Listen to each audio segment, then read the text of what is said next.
하나님께서 우리에게 주신 말씀은 출애굽기 16장 1절에서 15절 말씀입니다. 좀 많습니다. 출애굽기 16장 1절에서 15절 말씀, 제 성경으로 구약성경 105페이지입니다. 조금 빠른 속도로 제가 봉독해 올립니다. 이스라엘 자손의 온 회중이 엘림에서 떠나 엘림과 시내산 사이에 있는 신광야에 이르니 애굽에서 나온 후 둘째 달 15일이라. 이스라엘 자손 온 회중이 그 광야에 모세와 아론을 원망하여 이스라엘 자손이 그들에게 이르되 우리가 애굽 땅에서 고기가마 곁에 앉아 있던 때와 떡을 배불리 먹던 때에 여호와의 손에 죽었다라면 좋았을 것을 너희가 이 광야로 우리를 인도해 내어 이 온 회중이 줄여죽게 하는도다. 그때 여호와께서 모세에게 이르시되 보라, 내가 너희를 위하여 하늘에서 양식을 비같이 내리리니 내 백성이 나가서 일용할 것을 날마다 거둘 것이라. 이같이 하여 그들이 내 율법을 준행하나 아니하나 내가 시험하리라. 여섯째 날에는 그들이 거둔 것을 준비할지니 날마다 거둔 것에 갑절이 되리라. 모세와 아론이 온 이스라엘 자손에게 이르되 저녁이 되면 너희가 여호와께서 너희를 애굽 땅에서 인도하여 내셨음을 알 것이요 아침에는 너희가 여호와의 영광을 보리니 이는 여호와께서 너희가 자기를 향하여 원망함을 들으셨습니다. 우리가 누구기에 너희가 우리에게 대하여 원망하느냐? 모세가 또 이르되 여호와께서 저녁에는 너희에게 고기를 주어 먹이시고 아침에는 떡으로 배불리시니 이는 여호와께서 자기를 향하여 너희가 원망하는 그 말을 들으셨습니다. 우리가 누구냐? 너희의 원망하는 우리를 향하여 함이 아니요 여호와를 향하여 함이로다. 모세가 또 아론에게 이르되 이스라엘 자손 온 회중에 말하기를 여호와께서 가까이 나오라. 여호와께서 너희의 원망함을 들으셨으니라 하라.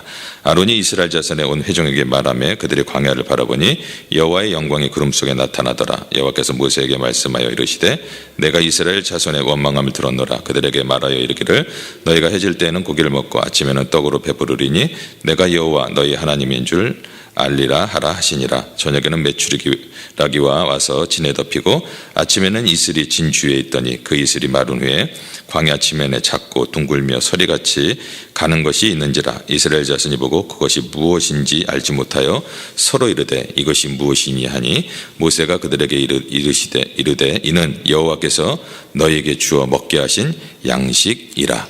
아멘. 우리 다 같이 주위에 있는 분들하고 한번 인사하겠습니다. 주님의 이름으로 환영합니다. 사랑합니다. 인사 한번 하겠습니다. 네, 멋진 미소를 한번 띠고 믿음을 고백하기 원합니다. 성경을 높이 들고 우리 한번 믿음을 표현하기 원합니다. 우리 다 같이 한번 합독합니다. 저는 예수 믿어 구원받았습니다. 저는 예수 믿어 하나님의 자녀가 되었습니다. 저는 예수 믿어 천국 백성이 되었습니다. 하나님께서 선물로 주신 오늘 하나님 말씀으로 가르침을 받습니다.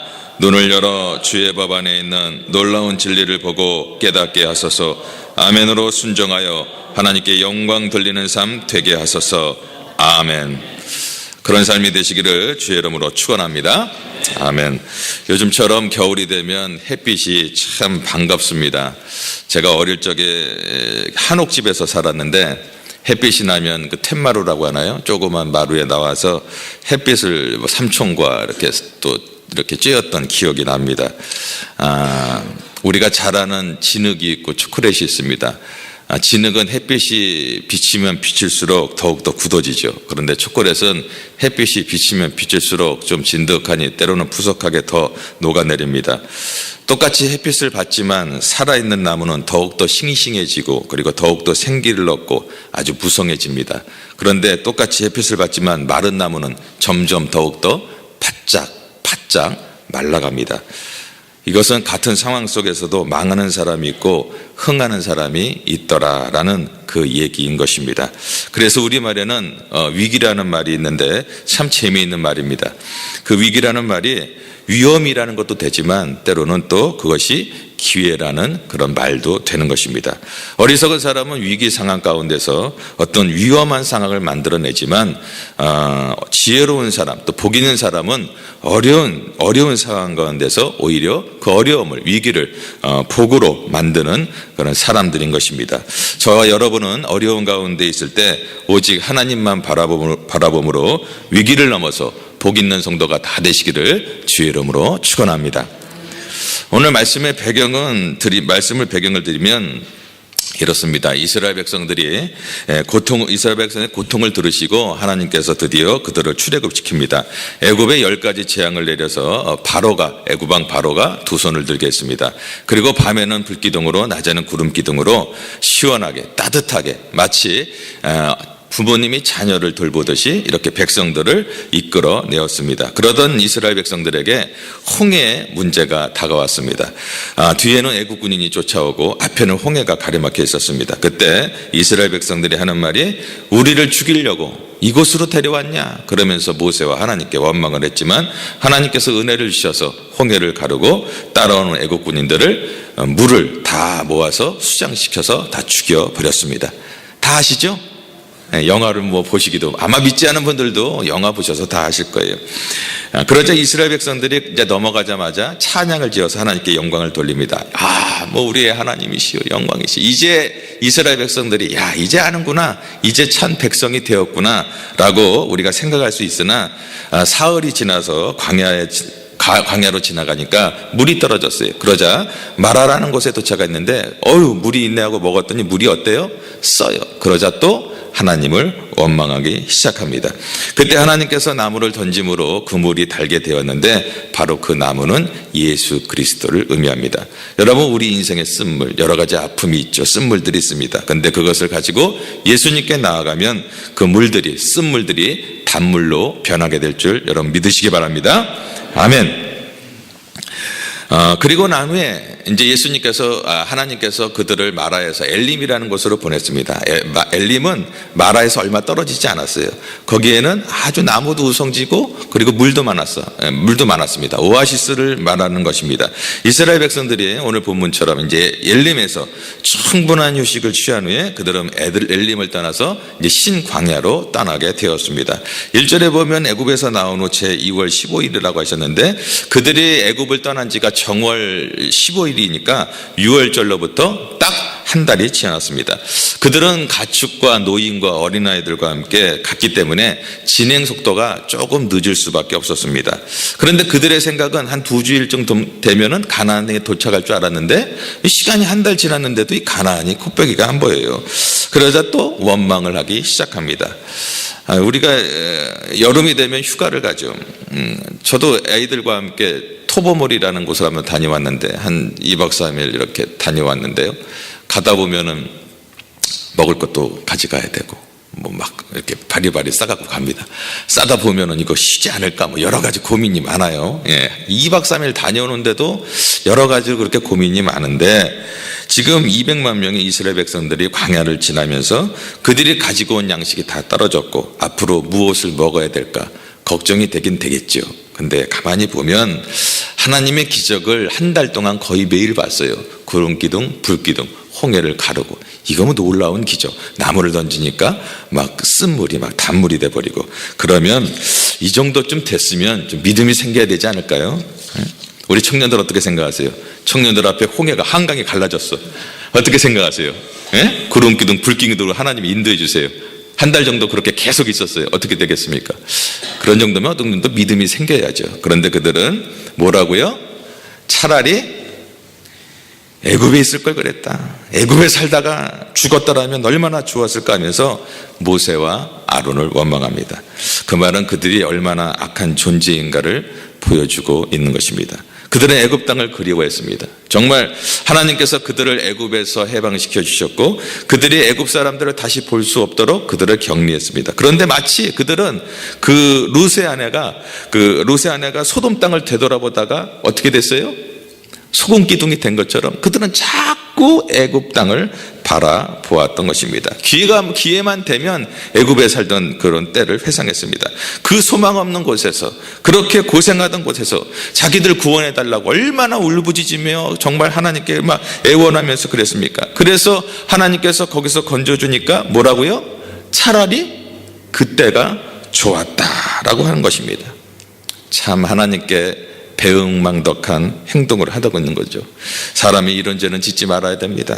여러분 힘들고 어려울 때는 살려달라고 그냥 애원하고 한 번만 도와달라고 그렇게 울부짖다가 문제가 풀리고 나면 그때의 고생을 싹 잊어버리고 내가 언제 그랬습니까? 그러면서 참 이렇게 도리어 원망하는 그런 것들은 도무지 정말 용서받을 수 없는 죄다라는 것입니다. 그런데 사람들이 참 정말 잘 짓는 죄가 바로 이런 죄가 사람들이 잘 짓습니다. 하나님께서 은혜를 주셨음에도 불구하고 뭐 조금만 안 되면 원망하고 불평하는 것이 이스라엘 백성뿐만 아니라 우리라는 것입니다. 신약성경 누가복음 17장에 보면 예수님께서 10명의 문둥병자 고친 사건이 기록되어 있습니다. 말씀해 보면 예수님께서 10명의 문둥병자를 치료해 주셨습니다. 문둥병자 여러분 참 괴롭습니다. 코가 덜렁덜렁, 손가락이 덜렁덜렁 고름이 나오고 그걸 고침을 받았어요. 이제 그들은 제사장에게 가서 전례대로 가서 자기가 몸이 깨끗해졌다라는 것을 보임으로 이제 제사장이 확인한 다음에 그들에게 해방했습니다. 이제는 병이 다 나았다 그렇게 얘기했습니다. 그런데 이제 그 다 고침을 받고 제사장에 간 사람들 중에 몇 명이 예수님께 왔어요? 한 명만 돌아왔습니다. 한 명만 돌아와서 예수님께 감사의 예물을 드리면서 하나님 감사합니다 그렇게 얘기를 했습니다. 이때 예수님께서 말씀하시기를 야 10명이 다 고침을 받지 않았느냐 그런데 어찌하여 9은 어디 갔느냐 라면서 말씀하시기를 이 이방인 외에는 하나님께 영광을 돌려온 자가 없다라고 말씀하셨습니다.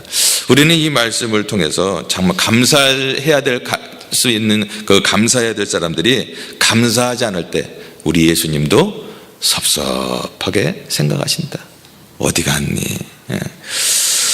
주님의 은혜를 받고도 감사하지 않는 자들이 있음을 본문은 지적하고 누가복음에 말하고 있는 것입니다. 무슨 살인죄나 그런 뭐 간음죄나 도둑의 죄만 큰 것이 아니라 마땅히 감사해야 되는데 감사하지 않는 죄 이것도 큰 죄인 것입니다. 그런데 오늘 이스라엘 백성들을 보니까 이런 감사가 없었습니다. 그러면서 오히려 그들은 마치 문둥병에 걸렸던 애굽에 있었던 그 시절을 회상하면서 고기 가마 곁 옆에서 떡 먹던 시절을 때로 추억했습니다. 여러분 이거 웃기지 않습니까? 정말 애굽의 그 고기 가마 곁에서 그들이 뭐 먹었다고 그러는데 그런 시절이 있었습니까?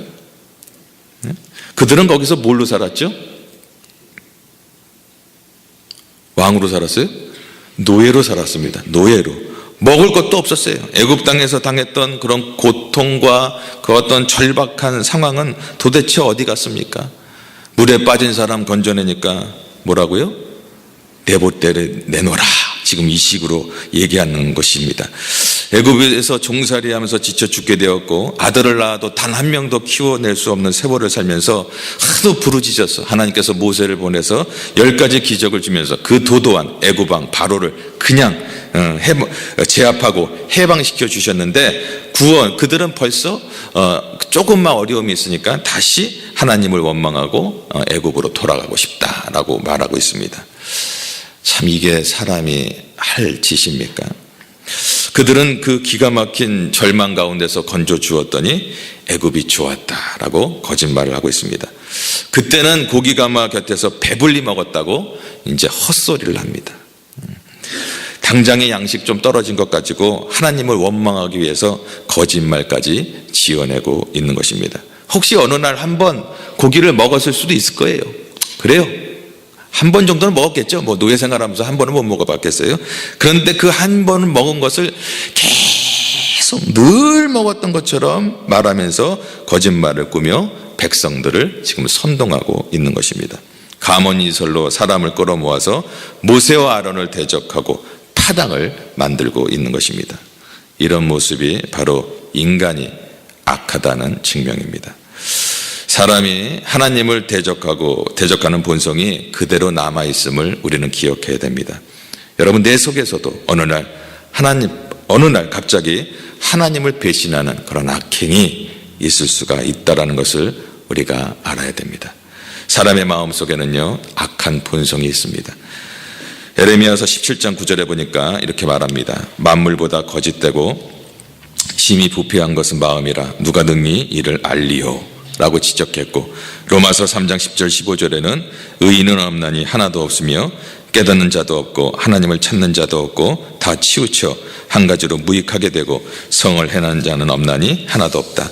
저희 목구멍은 열린 무덤이요 그 혀로는 속임을 베풀며 그 입술에는 독사의 독이 있고 그 입에는 저주와 악독이 가득하고 그 발은 피 흘리는데 빠른지라 라고 지적하고 있습니다. 우리 속에 있는 악한 이 본성, 그럼 이것을 어떻게 해야 됩니까? 이것을 다스리지 않으면 우리는 결코 망할 수밖에 없는 것입니다. 그런데 이 본성은 우리 힘으로는 스스로는 절대로 다스리지 못합니다. 우리가 다스릴 수 있는 방법은 예수님의 십자가 앞에 회개하고 나와 주님께 맡겨야만 주님이 고쳐주시는 것입니다. 자신의 죄악된 본성, 나는 그렇습니다. 나는 정말 내 안에는 벌레 같은 쓰레기 같은 인간입니다. 그러나 하나님께 나아가면 하나님께서 나를 의인으로 만들어주시고 하나님이 이런 모든 것들을 정말 그 악한 본성을 다스려 주실 줄 믿습니다 라고 자기를 부인하고 나아가는 자들이 하나님께 쓰임받을 줄 믿습니다. 여러분, 이 사실을 고백하시기 바랍니다. 그들은 여호와 안에 있는데 보니까 여호와의 손에 죽었으면 좋았겠다 라면서 말하고 있습니다. 이것은 뭡니까? 유월절 죽음의 천사의 손에 죽은 애굽의 장자들을 지금 부러워하고 있는 그런 말입니다. 여러분, 애굽의 장자들을 죽인 것이 누구를 위해서 죽였습니까? 이스라엘 백성들을 위해서 죽였습니다. 자기를 구원하기 위해서 그 애굽의 장자들을 죽였습니다. 그런데 그들은 애굽의 지금 죽은 애굽의 장자들을 부러워하고 있는 것입니다. 참 보면 볼수록 어떻습니까? 하나님이 진노하실만 하지요? 그지요? 사람이 이렇게 악하다는 것과 참 구원받을 수 없는 존재라는 것을 여실하게 증명하고 있습니다. 게다가 여호와의 손에 죽었다라면 이 말은 지금 모세와 아론이 인도하는 길은 하나님이 인도하는 길이 아니라고 하는 선동인 것입니다. 여호와의 손에 죽었다. 그러면은 애굽에서 장자를 죽인 것은 하나님이 한 일이고, 자기들을 구원해서 홍해를 가르고 구름 기둥과 불 기둥으로 인도하시는 그것은 하나님이 하신 일이 아니라는 겁니까? 지금 그들이 지금 그렇게 얘기를 하고 있는 거예요. 정말로 해도 너무합니다. 그런데 이것이 우리들의 모습일 수가 있다는 것입니다.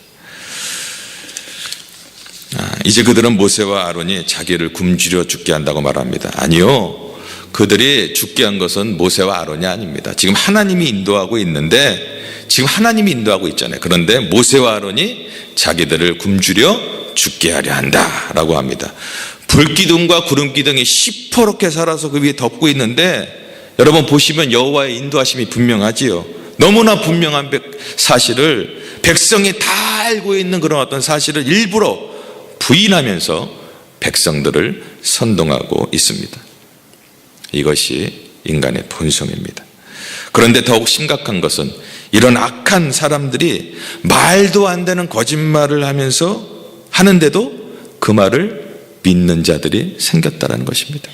왜냐하면 사람의 마음이 악하기 때문에 참보다는 거짓말을 더 좋아하고, 순종보다는 거역을 더 좋아하고, 선보다는 악을 더 좋아하는 인간의 본성이기 때문에 그렇습니다. 이것이 참 슬픈 사실입니다. 시편의 4편 2편에 보니까 이렇게 말합니다. 인생들아, 어느 때까지 허사를 좋아하고 괴유를 구하겠는고? 시편 52편 3편에 내가 선보다 악을 사랑하며 의를 말함보다 거짓을 사랑하는도다. 에레미야서 13장 25절에는 네가 나를 잊어버리고 거짓을 신뢰하는 영거라. 잠언 9장 17절에는 어리석은 인생들은 도적지간 물이 달고 몰래 먹는 떡이 맛이 있다 하는도다. 몰래 먹는 떡이 맛있는 것 같아요. 죄로 이미 마음이 삐뚤어진 사람은요, 진실보다 거짓을 더 좋아하고, 정도를 걷기보다는 악한 길을 더 사모하고, 정당한 대가보다는 불이익을 더 좋아한다는 것입니다. 오늘 본문에서 이스라엘을 통해서 인간이 얼마나 악한 존재인가를 아주 확실하게 드러내 보이고 있습니다. 그런데 그런 인간을 하나님은 어떻게 대하셨을까? 4절에 보니까 때 여호와께서 모세에게 이르시되 보라, 내가 너희를 위하여 하늘에서 양식을 비같이 내리니 백성이 나가서 이뤄갈 양식을 라마다 거둘 것이라. 그러나 이같이 하여 그들이 나의 율법을 준행하나 아니하나 내가 시험하리라. 내가 시험하겠다. 보라, 여기의 말씀은요, 주의를 환기시키고 집중시키는 것입니다. 보라, 이것은요 보통 말씀이 아니라 하나님께서 아주 심각하게 말씀하실 때 쓰는 말씀입니다. 내가 너희를 위하여 뭐라고요? 하늘에서 양식을 비같이 내리리니. 그러니까 너희를 위하여, 이것은 모세와 아론 그 믿는 자들 뿐만 아니라 모든 사람들에게 내가 양식을 내려주겠다라는 것입니다. 내 공의대로 하자면 너희들을 지금 당장에 심판하고 박살내야 되지만 내가 너희 모두에게 기적의 음식을 내려주마. 그리고 그것으로 너희를 다시 한번 시험해서 나의 율법을 이행하나 준행하나 아니하나 볼 것이다 라고 말합니다.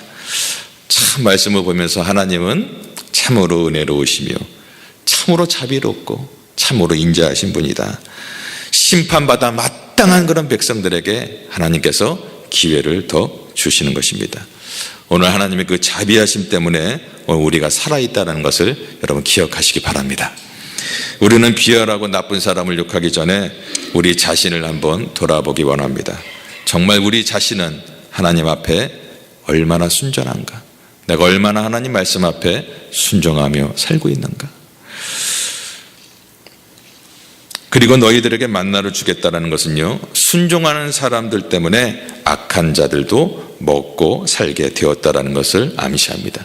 소돔성에 하나님께서 뭐라고 말씀하셨어요? 의인 10명만 있으면 내가 그 성을 멸하지 않겠다 말한 것처럼 소수의 의인 때문에 하나님께서 은혜를 주셔서 지금 이스라엘 모든 백성들이 지금 밥을 먹고 있는 것입니다.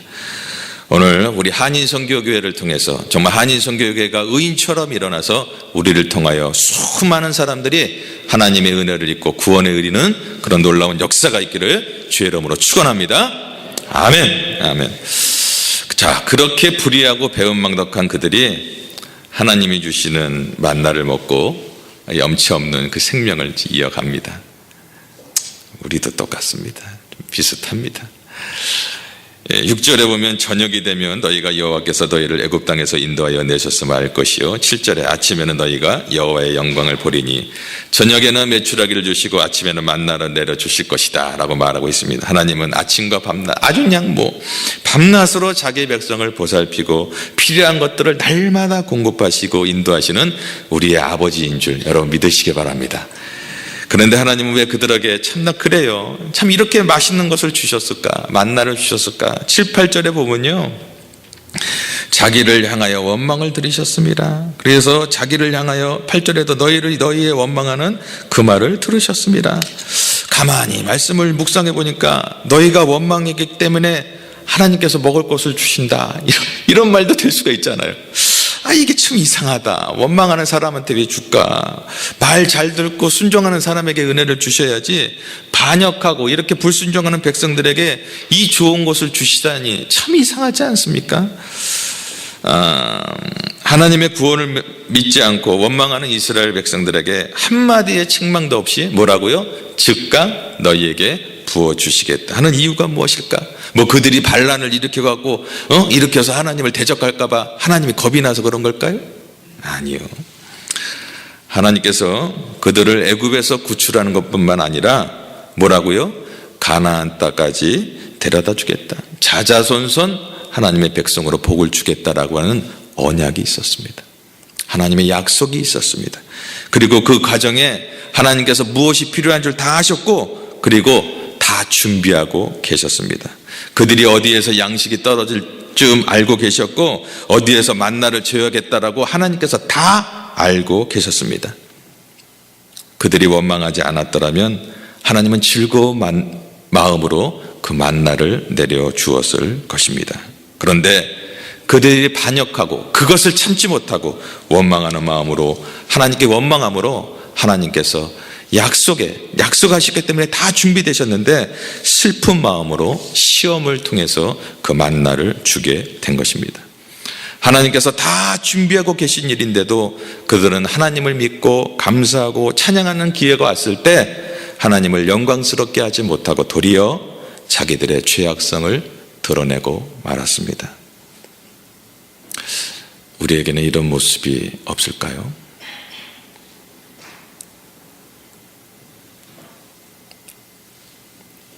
인생이 그런 것 같습니다. 죄송합니다. 저도 젊지만 저도 이 말씀 앞에 제가 다 옳다고 말씀드릴 수 없습니다.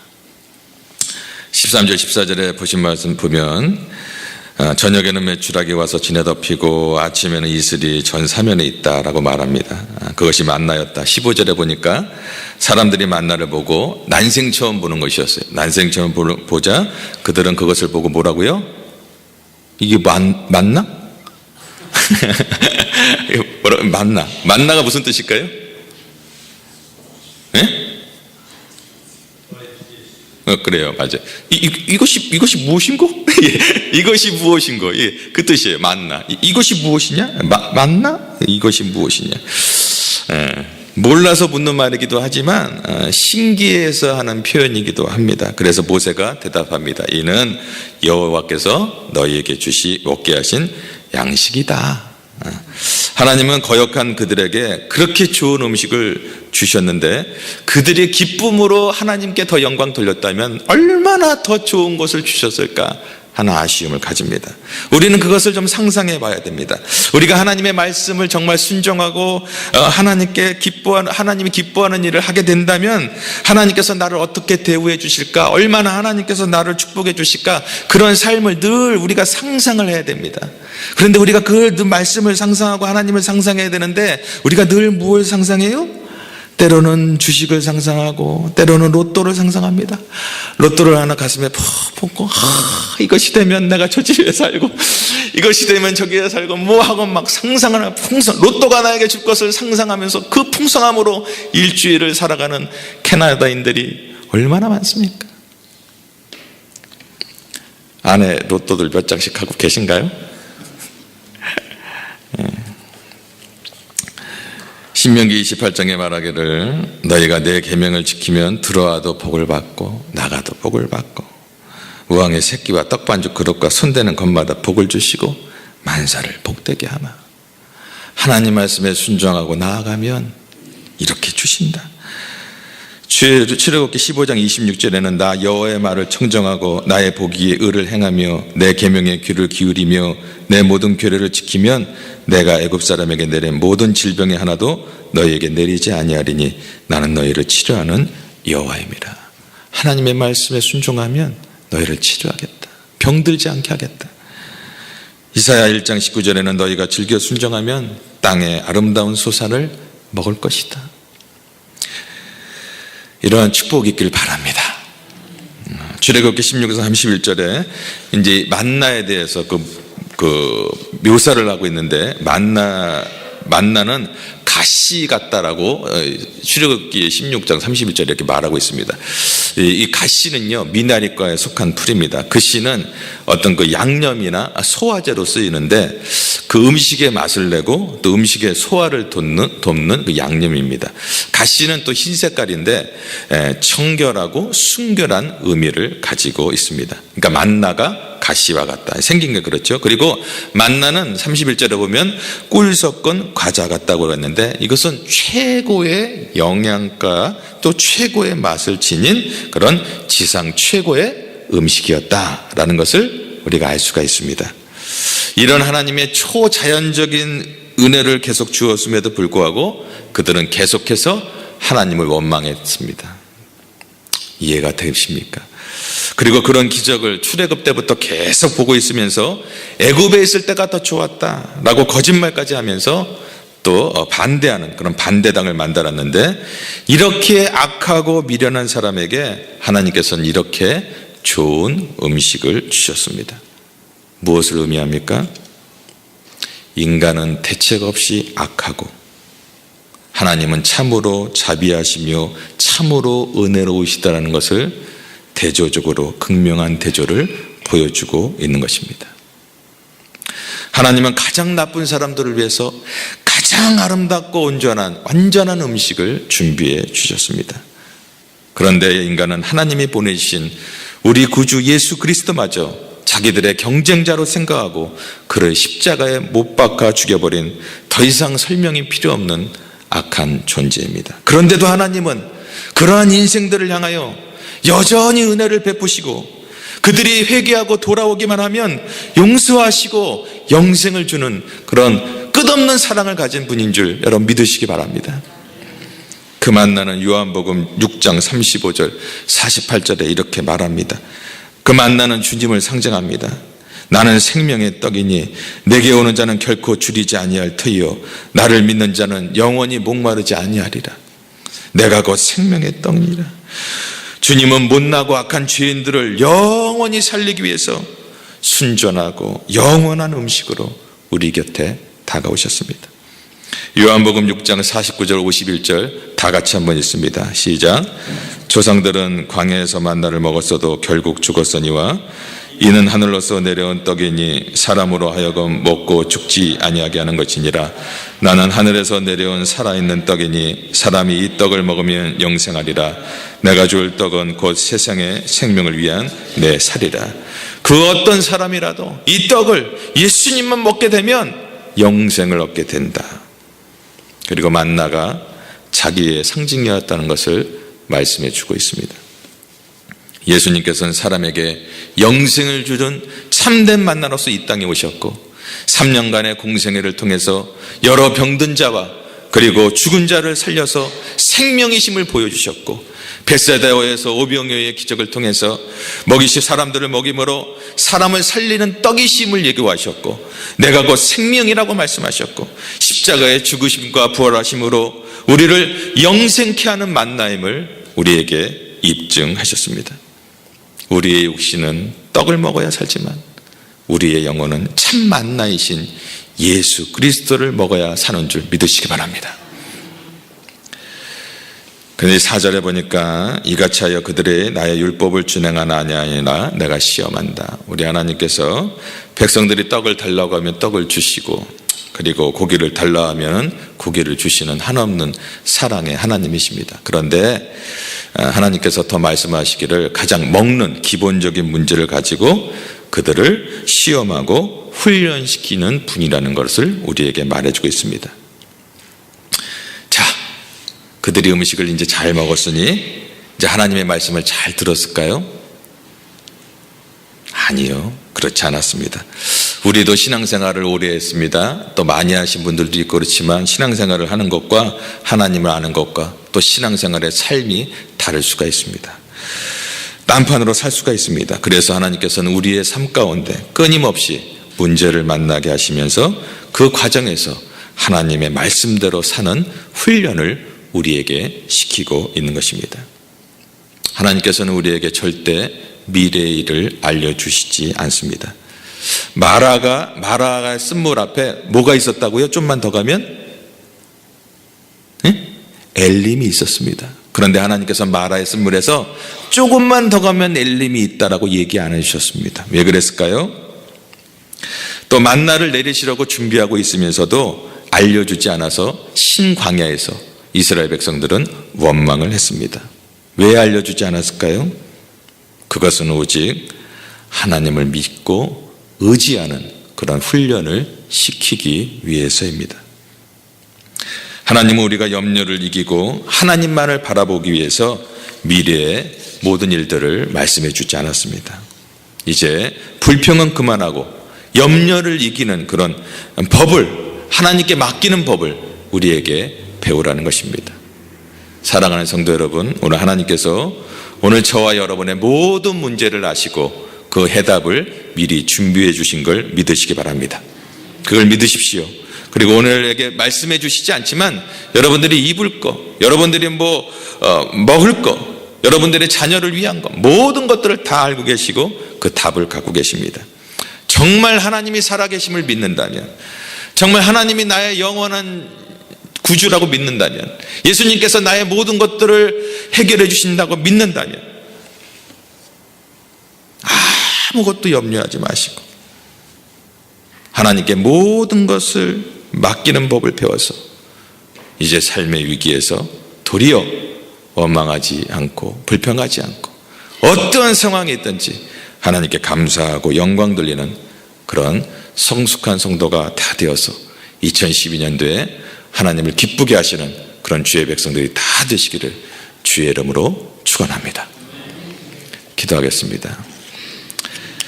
그렇습니다. 아버지 하나님, 참 말씀을 통해서 이스라엘 백성들을 보면서 우리를 바라봅니다. 우리가 그런 자였습니다. 그리고 하나님의 은혜가 아니면 우리도 똑같이 이스라엘 백성 같이 될 수밖에 없는 존재임을 고백합니다. 다시 한번 성령으로 충만케 해주시고 늘 말씀을 묵상하게 하시고 늘 주님의 십자가의 보혈로 씻어주셔서 우리 안에 있는 더럽고 악한 본성들이 주님의 사랑과 주님의 말씀으로 가득 채워져서 이젠 예수의 향기가 나타나게 하시고 또한 아버지 우리의 삶 가운데 어렵고 힘든 일이 있더라도 늘 아버지 주님만을 바라보고 하나님께 모든 것을 의탁함으로 정말 믿음의 사람들이 다 될 수 있도록 축복하여 주시옵소서. 우리에게 늘 만나를 주신 하나님, 우리도 이 세상에 살아가면서 주님께서 만나를 주셨기에 오늘도 그 만나의 일부분을 가지고 정성을 다해 하나님께 올립니다. 하나님 받아주시고 하나님께서 쓰이는 곳마다 아름다운 열매가 나타나게 하시고 저들의 삶 가운데 하늘의 만나와 땅의 만나가 더욱더 풍성하게 넘치는 특별히 예수님의 만나, 그 예수님의 심장이 그 안에 펄떡펄떡 뛰는 귀한 삶을 살아갈 수 있도록 도우시고 역사하여 주시옵소서. 감사드리며 예수님의 이름으로 축복하며 기도합니다. 아멘.